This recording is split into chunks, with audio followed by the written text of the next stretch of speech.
Ladies and gentlemen, thank you for standing by, and welcome to the fourth quarter 2019 Personalis earnings conference call. At this time, all participant lines are in listen-only mode. After the speaker's presentation, there will be a question-and-answer session. To ask a question during the session, you will need to press star, then 1 on your telephone keypad. Please be advised that today's conference is being recorded. If you require any further assistance, please press star, then 0 to reach an operator. I'd now like to hand the conference over to your speaker today, Ms. Caroline Corner at Westwicke ICR. Please go ahead. Thank you, operator. Welcome to Personalis' fourth quarter and full year 2019 earnings call. Joining me on today's call are John West, President and Chief Executive Officer, Aaron Tachibana, Chief Financial Officer, and Clinton Musil, Chief Business Officer. This call will include forward-looking statements, including statements regarding the markets in which we operate, including potential market sizes, trends and expectations for products, services, and technology, trends and demand for our products, Personalis' expected financial performance, expenses, and position in the market, and the impact of COVID-19 on our operations and our customers' operations. These statements are subject to risks and uncertainties that could cause actual results to differ materially from our current expectations. We encourage you to review our most recent filings with the SEC, particularly the risk factors described in our 10-K filing for our full year ended December 31st, 2019.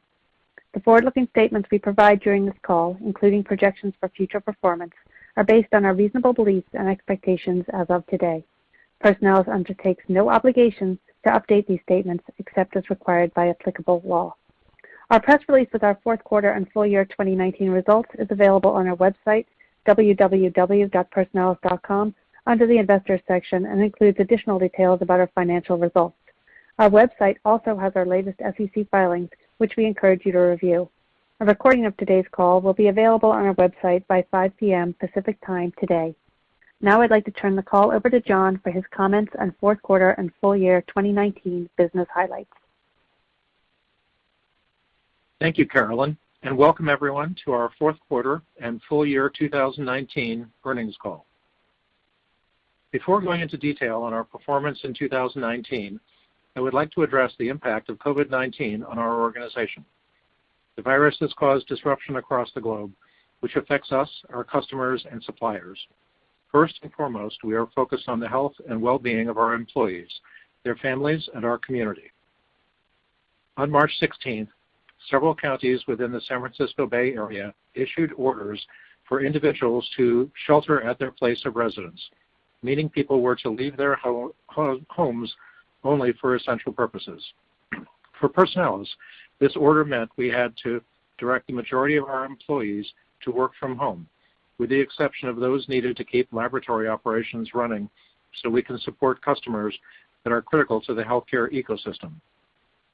Like many of our peer companies, we have seen a slowdown with certain customers and suppliers, although we have not been able to quantify the full impact just yet. We have proactively taken measures to increase our inventory of lab supplies in case supply disruptions occur or are prolonged. We cannot be certain, however, how long the situation will last. We are in communication with our customers and their partners regarding the status of new orders and the receipt of samples for pending orders. Certain customers have had disruptions, while others continue to send us samples and work with us so that we can deliver crucial information to them in a timely fashion. We can't be certain any of our customers will continue to send us samples for processing during this disruption. For the safety of our employees, we have implemented strict cleaning, visitor, group meeting, and other protocols for our office and lab to help keep employees safe and healthy. In addition, a special committee of our board of directors has been formed to oversee and advise on our COVID-19 response and is meeting regularly. Given the evolving conditions related to COVID-19 and precautions taken for the safety of our employees, we may not be able to maintain adequate staffing on site to process all of our customer samples for some period of time. In addition, certain customers and their partners are operating in a limited capacity due to COVID-19, which may delay orders or the shipment of samples to us for processing. Although we have seen considerable traction in new orders for our next platform, which we will discuss later in the call, we expect there will be an impact from COVID-19 to our business in the short and medium term, which we are not able to quantify at this time. As such, we are suspending revenue guidance until we have greater visibility. COVID-19 has created a challenging environment for many across the globe, and while we acknowledge the disruption, we remain focused on what we can control, specifically on increasing the adoption of our Next platform and ensuring our customers are well serviced. Our largest customer, the VA MVP, remains a strong and committed partner. We plan to continue to serve them as we work through the significant backlog we have today and prepare for future orders. Our cash and short-term investments balance of $128.3 million as of the end of 2019 puts us in a position of strength as the situation with COVID-19 continues to evolve. We understand that the COVID-19 situation is weighing heavily on investors' minds, and we plan to update you further on our first quarter earnings call as the impact on our business becomes more quantifiable. We appreciate your patience in that regard. Now I'd like to shift focus to our progress in the quarter and walk through some of our performance highlights and recent successes. I will also talk about some of the exciting growth drivers we see ahead for the company. Turning to our full year report, I'm happy to say 2019 was an exciting year for Personalis, with the launch of our new Next platform, receipt of our largest MVP order ever, launch of whole genome sequencing for cancer samples, and the release of our Next diagnostic. I'd like to offer my heartfelt thanks to our employees for their unwavering efforts in building a strong foundation for our future growth. In June of 2019, we successfully completed our initial public offering, listing on the NASDAQ exchange and raising $140 million in financing proceeds, providing us with a strong balance sheet and cash to fuel our growth plans for several years. As you can see from our press release, in Q4, we generated revenues of $18.2 million, up 38% from the same quarter last year, and setting another overall revenue record. The fourth quarter marked our 14th consecutive quarter of revenue growth. For the full year 2019, revenues were $65.2 million, exceeding our revenue guidance and growing 73% year over year. Finally, in Q1 of 2020, we processed our 100,000th sample. Our biopharma business is an area where we continue to see clear long-term opportunity. Our biopharma revenue in the fourth quarter was $4.4 million, well within the range we expected and provided in our 2019 guidance. Looking ahead, I'd like to point out 4 factors that give us confidence in the long-term growth of this business. First, I'm happy to report that in the fourth quarter, as in the third quarter, new orders significantly exceeded revenues.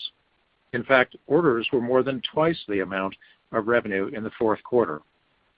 Although we have not yet completed our current quarter, I can say today that this trend has continued, and we now have Q1 orders more than triple our expected revenue in Q1. Some of this is due to a large order from a single customer, which is not expected to repeat in every quarter.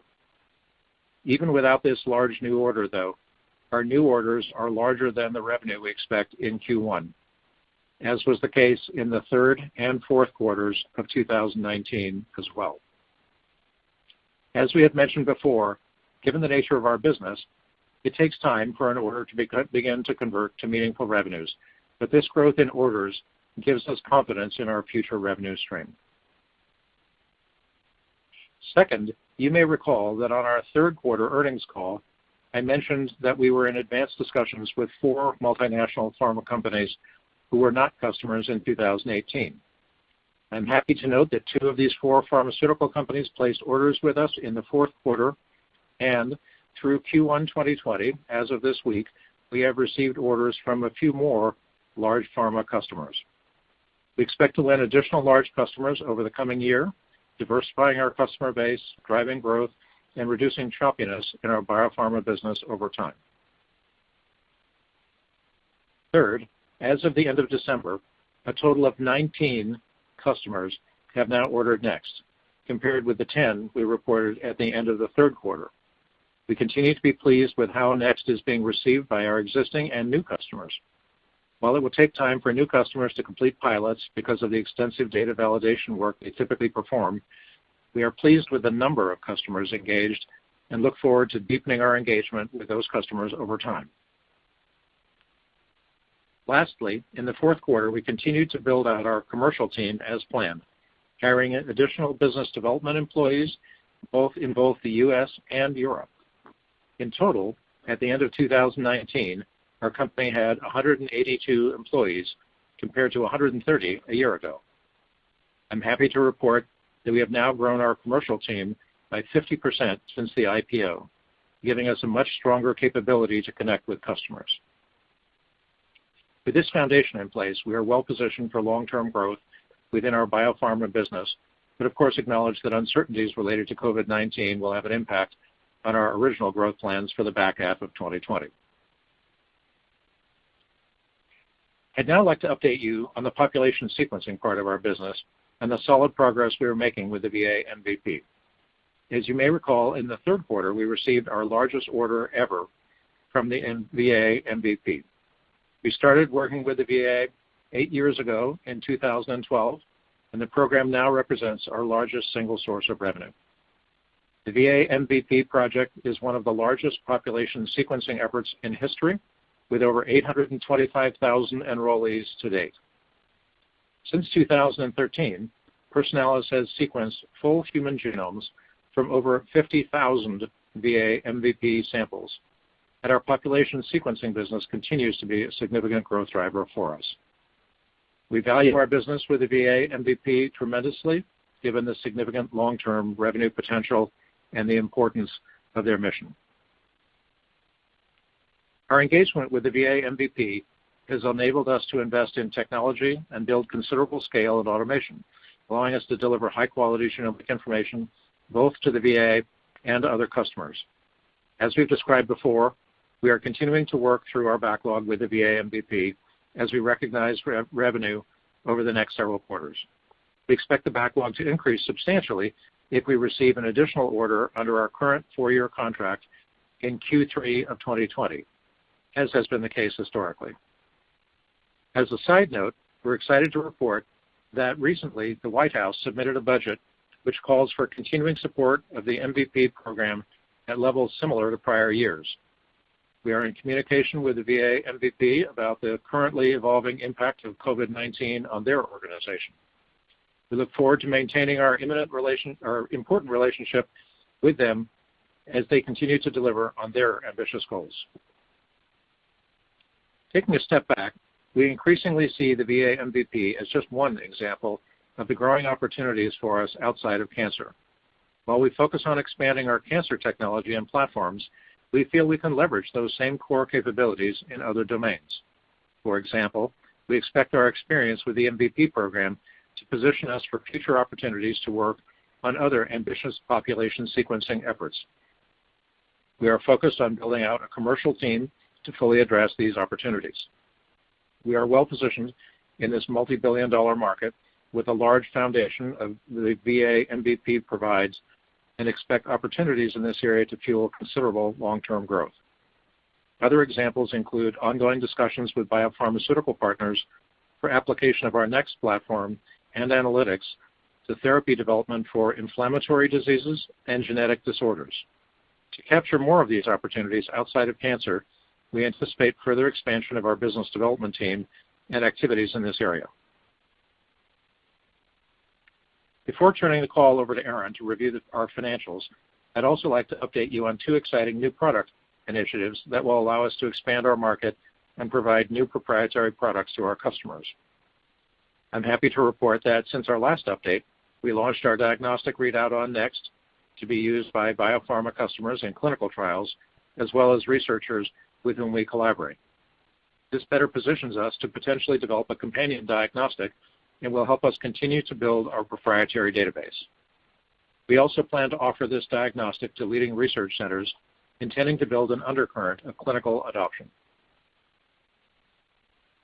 Secondly, we are continuing the development of our liquid biopsy product, offering biopharma customers a comprehensive view of 20,000 genes using plasma samples from patients with cancer.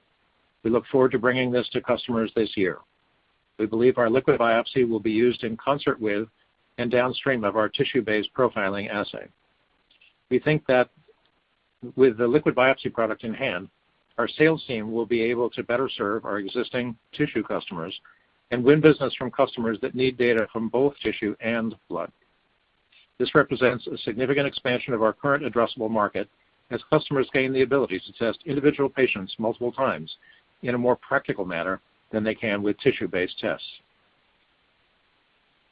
In closing, I'd like to reiterate our excitement about the traction we've seen over the last quarter, expanding our customer base to include additional large pharmaceutical companies and seeing very favorable reception of our next product, reflected in the 19 next orders we have reported so far. As I mentioned at the outset of the call, given the evolving nature of the COVID-19 pandemic, our first priority is the safety of our employees. Unfortunately, as is currently the case for many companies, there will be an impact to our business in the short and medium term related to this global disruption. However, we believe we have the right foundation in place for long-term growth, evidenced by a growing number of next orders, as well as the strong long-term partner in the VA MVP. With that, I will now hand it over to Aaron for more details on our financial results and guidance. Thank you, John, and good afternoon, everyone.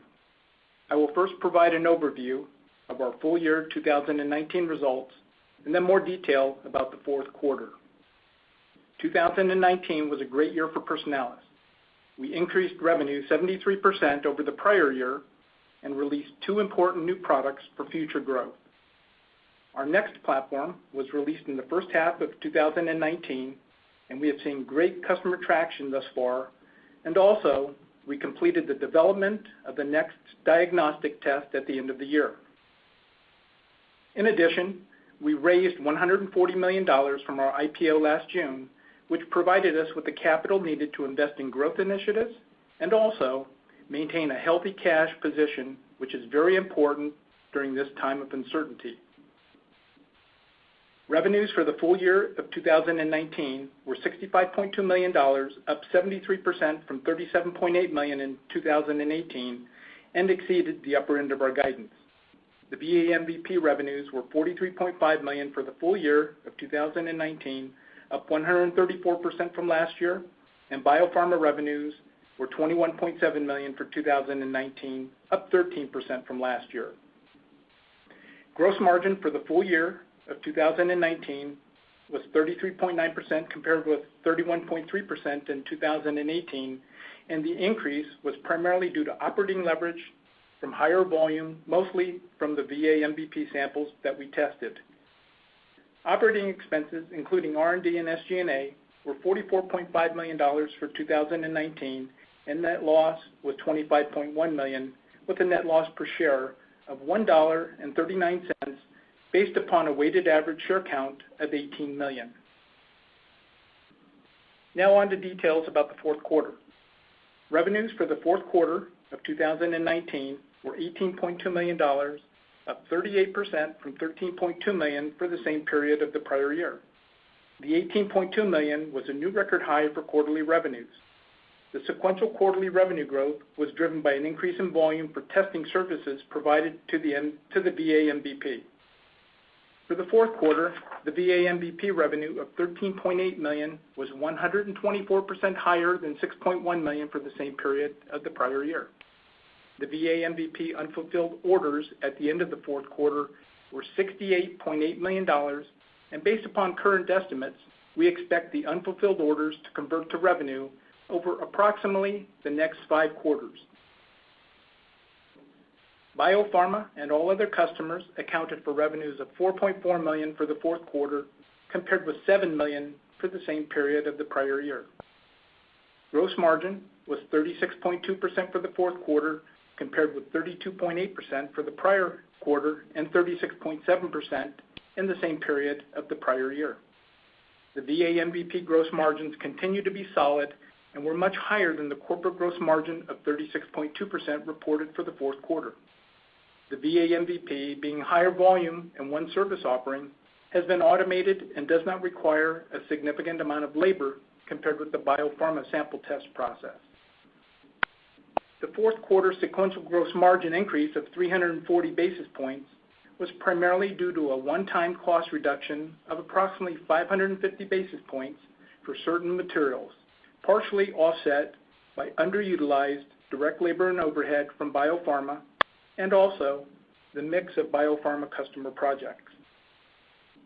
As mentioned during prior conference calls, we may see gross margin variability in the future as there are a few moving parts, such as sample processing volume, sample receipt linearity from customers, the mix of customer projects, and capacity utilization of labor and equipment.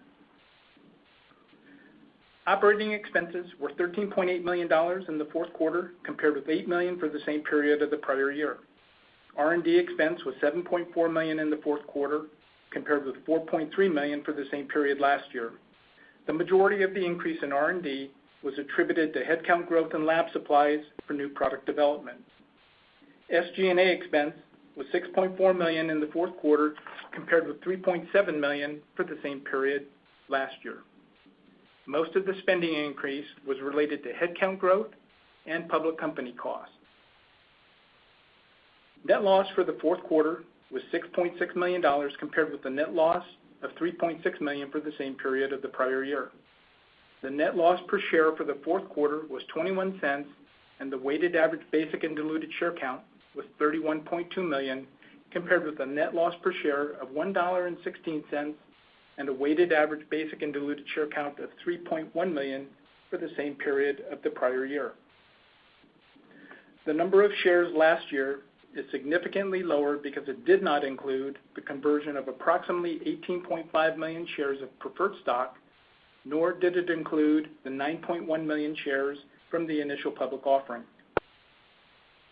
Now onto the balance sheet. We exited the fourth quarter with a very strong balance sheet with cash and short-term investments of $128.3 million.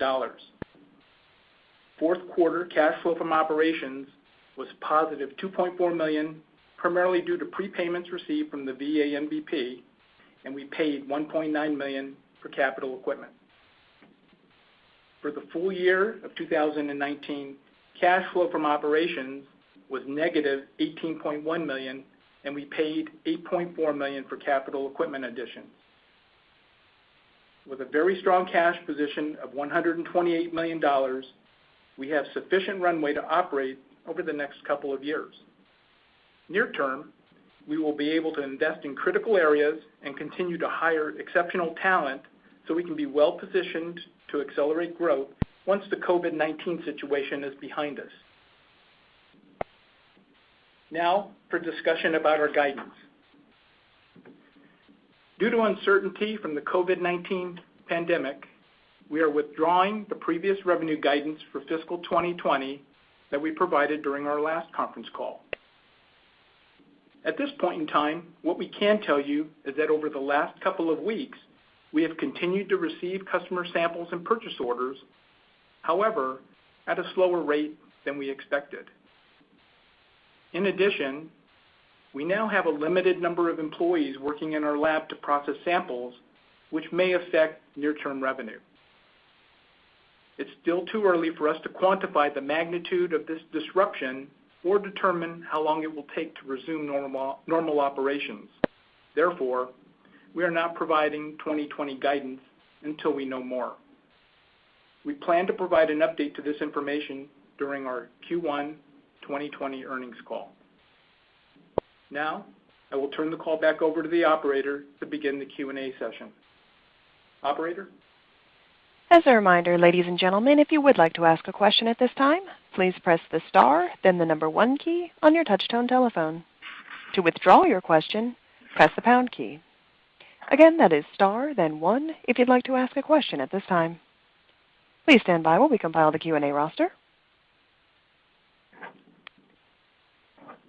Our first question comes from the line of David Lewis with Morgan Stanley. Your line is now open. Hey guys, this is Edmund on for David. Can you guys hear me okay? Hi, Edmund. Hey, thanks for providing the color and the update on the coronavirus situation. And I appreciate that you guys won't be providing financial guidance on 2020 until the next call, but could you help us think about next year specifically, I guess, in regards to your clinical or your MVP side? When a task order is received, does that mean the sample is already there and just needs to be pulled from the biobank and sent to Personalis, or does it still need to be acquired? Like, I'm trying to think about whether or not there's going to be a coronavirus impact on sample acquisition from the MVP side. And similarly, on the biopharma side, I know like a lot of clinical trials, the enrollment has been slowed down significantly for biopharma companies. What have you been hearing from your customers over the past month, and how is this impacting Personalis now, and what are you expecting in terms of how this is going to play out? So let me answer those two pieces, Edmund. So first, I'll talk about the MVP. So as we had mentioned on our last couple of calls, the VA MVP sample flow had been accelerated from 5 to 6 months ago, and so sitting here today, near term, we have sufficient samples in-house to continue to process. The key question, since we are on this order from the county and the state, we do have a limited number of workers in-house processing samples in the lab, and so that could impede the amount of revenue we can produce for the VA MVP. So it's not really going to be sample flow near term. It's going to be capacity and capability. In terms of sample flow from the VA, so right now we're in close communications with them. We don't have any indications that sample flow is going to slow down anytime soon. However, if the VA laboratory is on any type of an order or shutdown, just like we are over here in the Bay Area, that could affect sample flow to us down the road. Okay, and so sitting here today to answer the question, we have sufficient samples near term. It's going to be a capacity question. In terms of the biopharma sample flow, so we have been seeing sample flow over the last couple of weeks. In terms of the information about clinical trials, the enrollment's going slower and in some cases has stopped.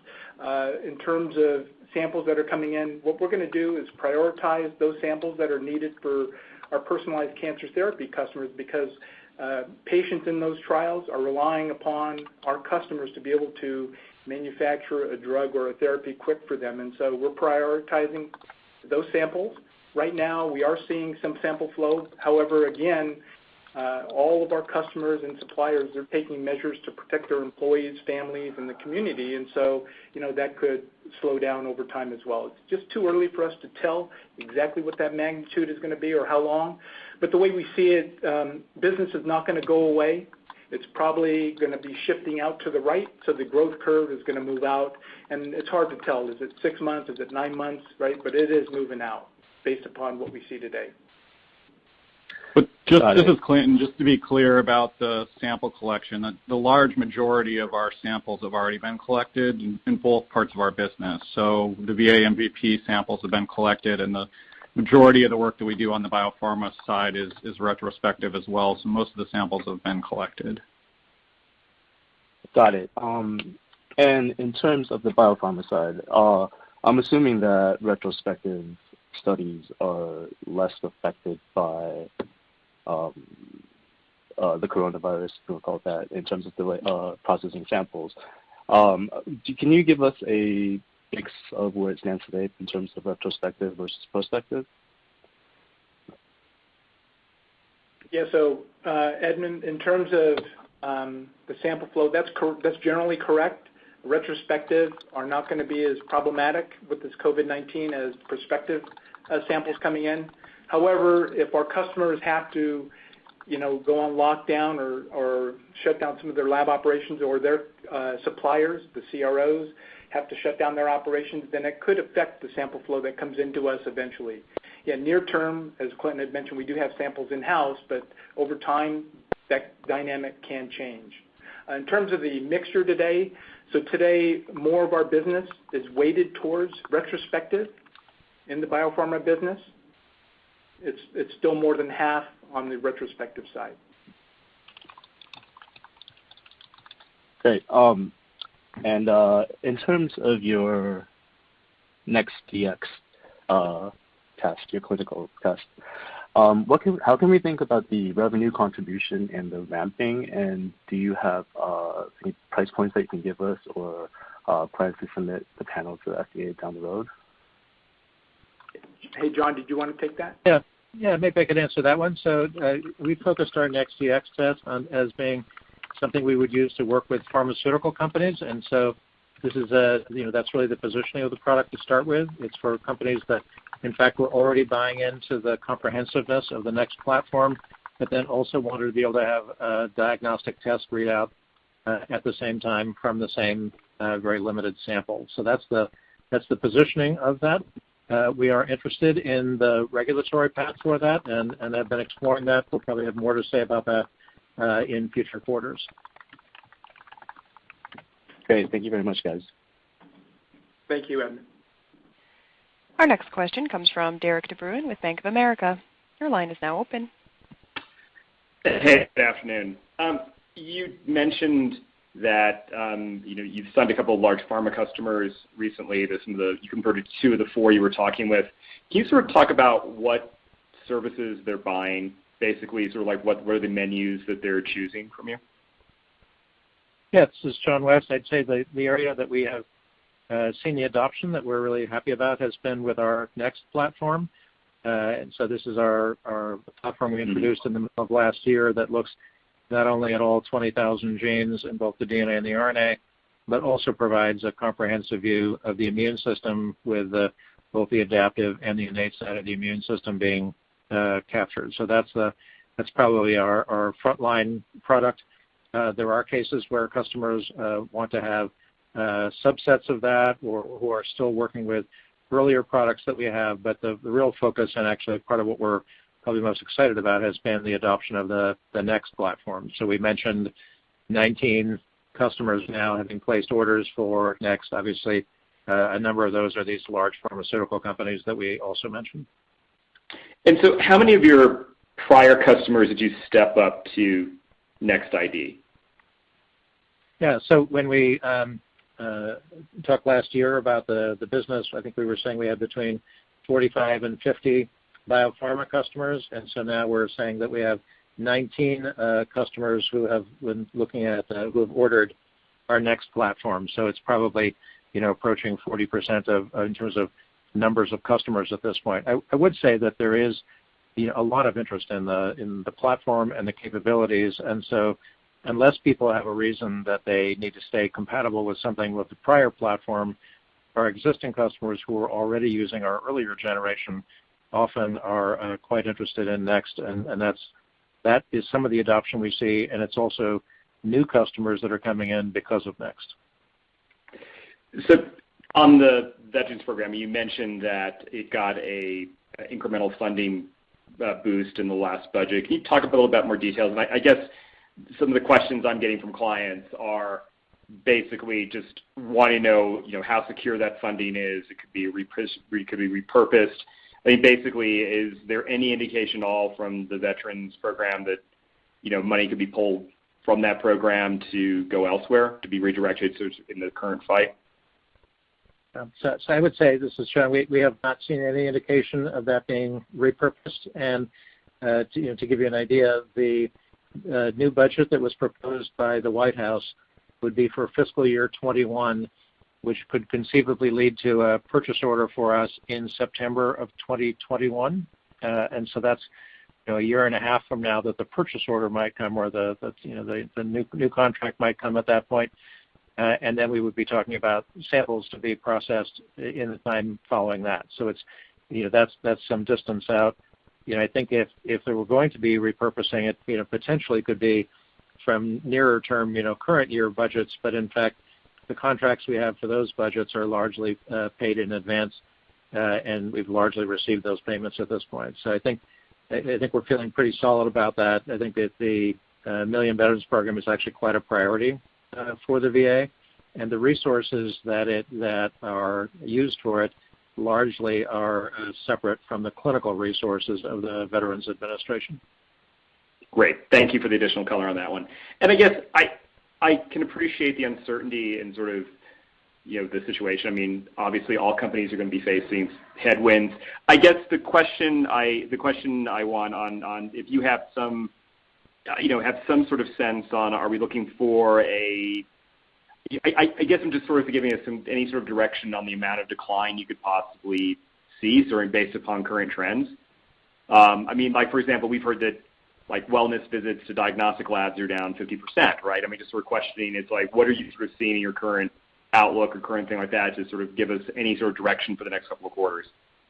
Yeah, so this is John. I guess I would say that the things like wellness business are not the source of our samples. Yeah. Obviously, we're working with cancer patients, and Yep. you know, the flow of cancer patients has not very much changed by the outbreak of the virus. I think that said, you know, when you're talking about experimental therapies, which might be in trials by pharmaceutical companies, some of those trials may be delayed, and so to the extent that we're involved in those prospectively, that could lead to delays in samples.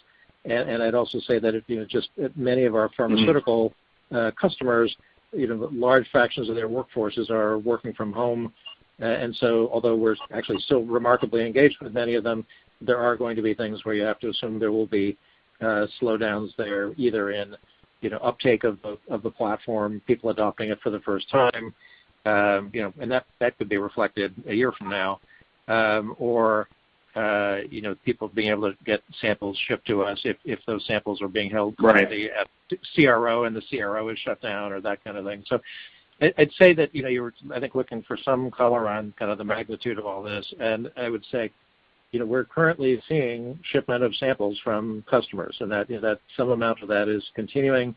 We also have had customers who have had to push out dates, in some cases somewhat uncertain what the dates will be because of the disruption. So it's not 100%, it's not zero, it's sort of in between. I think we'll have a better idea of being able to quantify that, potentially on our Q1 conference call. Okay, so summarizing this is like, so your VA business, stable for now, budget looks fine, but it's a question on, what your own operations are at your lab and whether or not you can staff it and fill people there in sample flow. And the biopharma probably take that down more, just given some of the trial delays. I'm just sort of thinking about how to sort of like put together the hit on this. Yeah, of course. I'd say that on the VA side, I think as Aaron had said, we have a substantial number of samples in-house already that we've received from the VA. The challenge there will be on being able to, whether we can in fact process all of them. I would say it's a very dynamic situation. I mean, we came into work Monday of last week, and there were no government orders. By Monday afternoon, we had an order from the 6-county area, around the San Francisco Bay here.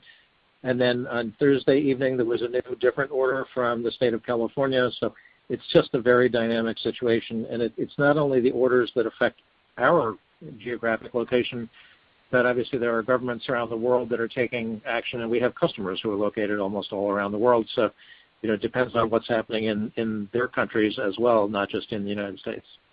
Great. Thanks for the color. Thanks. Our next question comes from Doug Schenkel with Cowen and Company. Your line is now open. Hey, good afternoon, guys. Thanks for taking the questions, and glad to hear you're safe and to hear your voices. Well, thanks for being on the phone.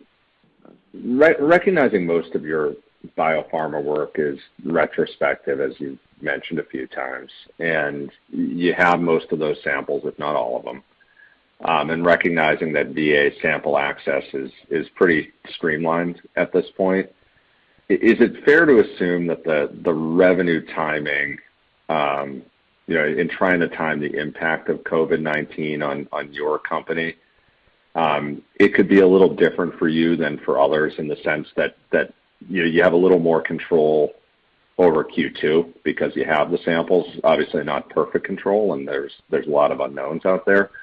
But with most of the samples in-house, is it fair to assume that to the extent there is a pronounced revenue impact on your business, it might be felt a little bit later for you than for others, meaning it probably requires a prolonged period of pandemic impact before it hits your P&L?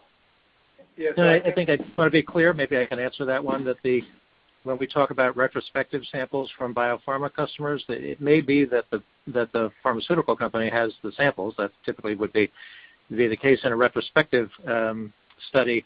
But it doesn't mean that they're able to send them to us, because they often have them, stored in a biobank. The people who operate the biobank may no longer be going to work. They may be being held at a contract research organization. Sometimes we receive samples from almost every country in the world.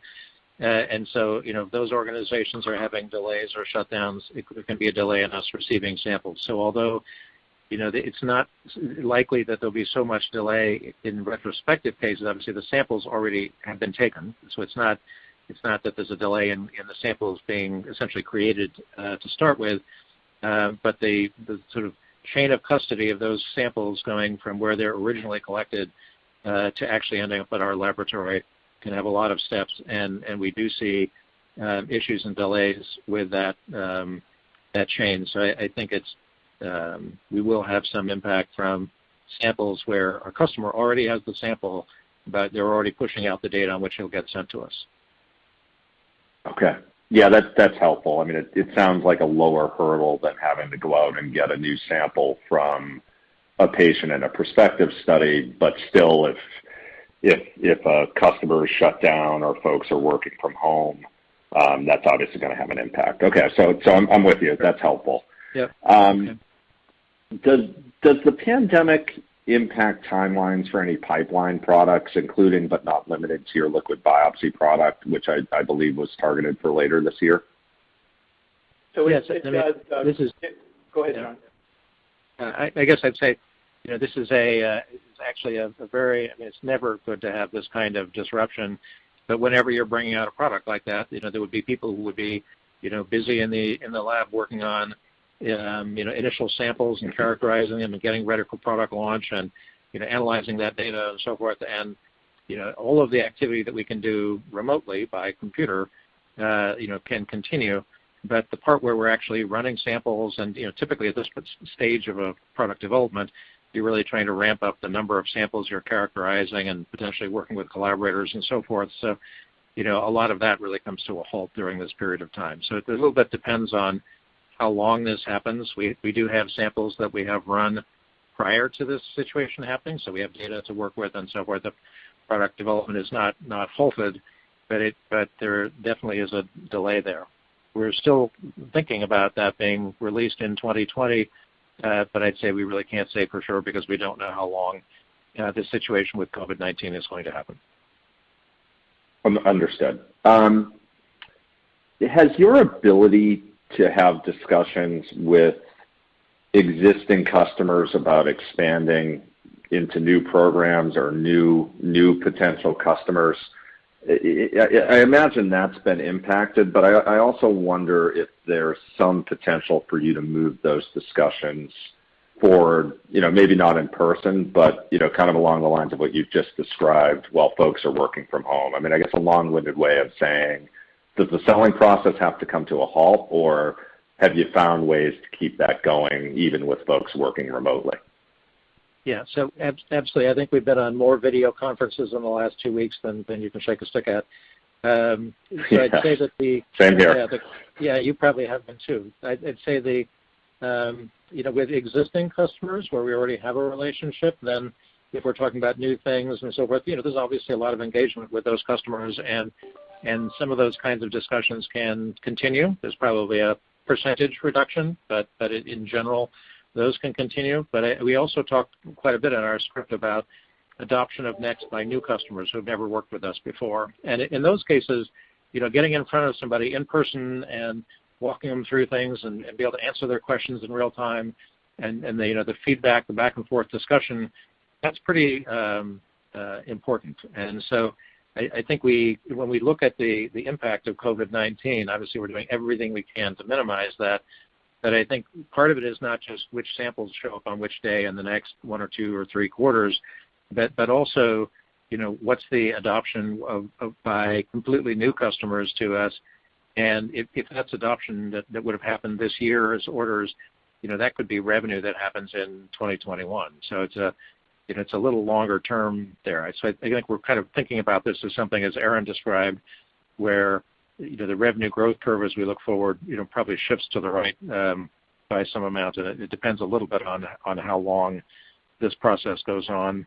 It also depends on whether our customers are impacted. If there's an economic downturn as well, then there could be some slowdown there. We don't know.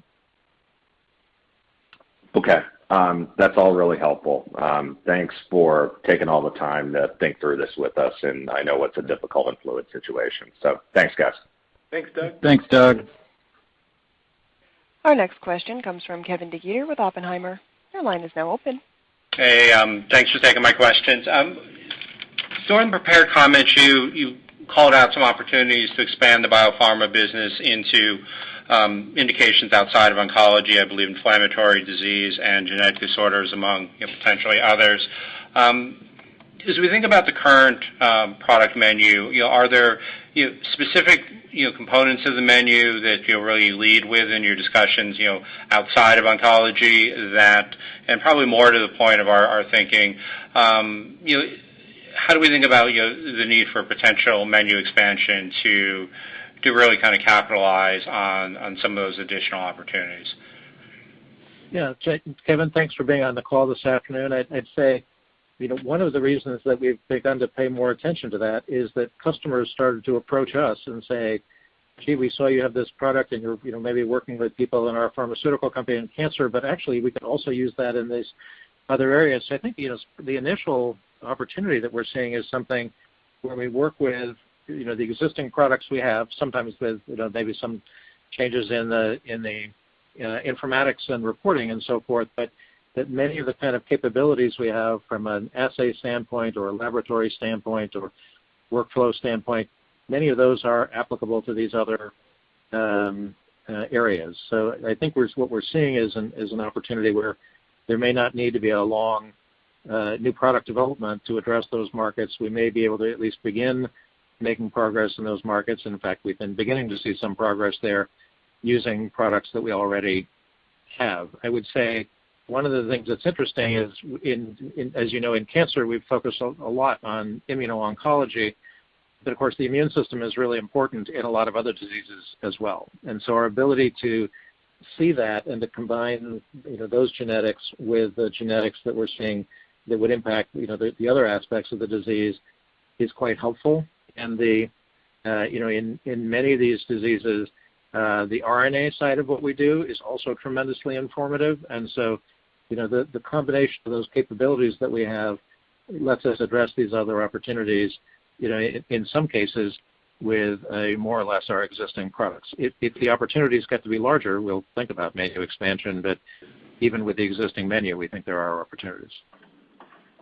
And you also called out population sequencing opportunities beyond the MVP program as being, an area where you see potential increased opportunity, I guess, particularly against the backdrop of, expanding public sector spending across the board. But from an operational perspective, that would seem to be a pretty concentrated list of opportunities. So is the investment there really about how to better identify potential opportunities earlier, or is it really about the ability to properly resource RFPs or other specific contracting work that you're hearing about or are already in the public domain? Yeah, so I'd say that obviously we have visibility to a lot of the population sequencing efforts. I know a number of you have written pieces on that space, and I think before we were a public company, we probably would not have considered things that were in other countries, but two things have happened. One is obviously the company is better capitalized at this point, and that makes it more possible for us to think about this. But also the progress we've made in developing the scale we need to build out for the MVP and the automation that we've had to build out there. At this point, I think we described on a prior call sequencing over 10,000 human genomes per quarter. That's a lot of robotic automation, and so that makes it easier for us to think about, well, what if we have to do that in another country and partner with another country? And some of the countries that are developing these projects have their own high-end sequencing laboratories and probably will do those in those laboratories, and often those are university affiliated and so forth. On the other hand, there are more countries on the list than have large-scale sequencing efforts, and this is not just a matter of buying a few Illumina instruments, plugging them in, and getting started. And so our ability to do this in a commercial fashion with bringing in the kind of automation and the optimization that we've been working on this since 2012. So we're pretty far down the learning curve, and other people could talk about in principle having the possibility to sequence the large numbers of genomes, but we've already done it. We've already sequenced over 50,000 whole human genomes. So there's almost no other companies in the world that have done that are based in the United States. Obviously, Illumina did that with Genome England, and there are some efforts going on in China and so forth, but actually there are not very many companies that have this kind of capability. And so as we begin talking with groups, we've had people approach us and say, is this something that you would be interested in? And to be honest, as we've gotten better at it, it has gotten more interesting. I'd say we also saw a huge expansion in our VA business last year. When we were getting ready for our IPO, we had been in a position where samples from the VA had taken some time to arrive because there were preparations that needed to be made on the VA side. But as we got into Q2 and particularly Q3 last year, we were really almost surprised by the rate at which samples were able to come, and all the preparation work we'd done really let us ramp that up. So I think Aaron commented that our VA business increased more than 100% last year.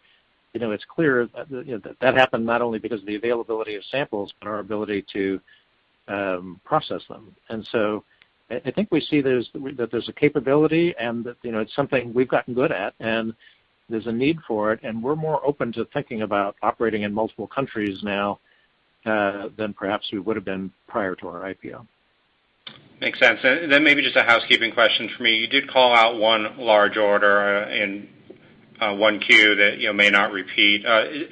Was that order from an existing customer that was already a top 10 customer, or was that from one of your new large pharma customers? Yeah, so this is a customer we started working with. We got our first order from them in the fourth quarter. We had received a much larger order in the first quarter, and the relationship we're building with them is one where, if things go according to their plans and ours, we would expect that there could be additional orders in future quarters. But they've given us orders that sometimes might take a few quarters to be executed on. And so it's not that we think of this as a one-time thing that may never repeat. It's just that it may not repeat every single quarter. And so, there may be quarters where there's an order there that could be substantial in size, and then maybe the following quarter we're working on executing on it. So it's not necessarily a smooth every quarter thing from an orders perspective, but it is in cancer and leveraging a lot of our capabilities there. Well, great. Congratulations on all the progress with the business. Great. Thank you. Kevin. Evan. And that will conclude today's question and answer session. Ladies and gentlemen, this concludes today's conference call. Thank you for participating. Thank you. Thank you.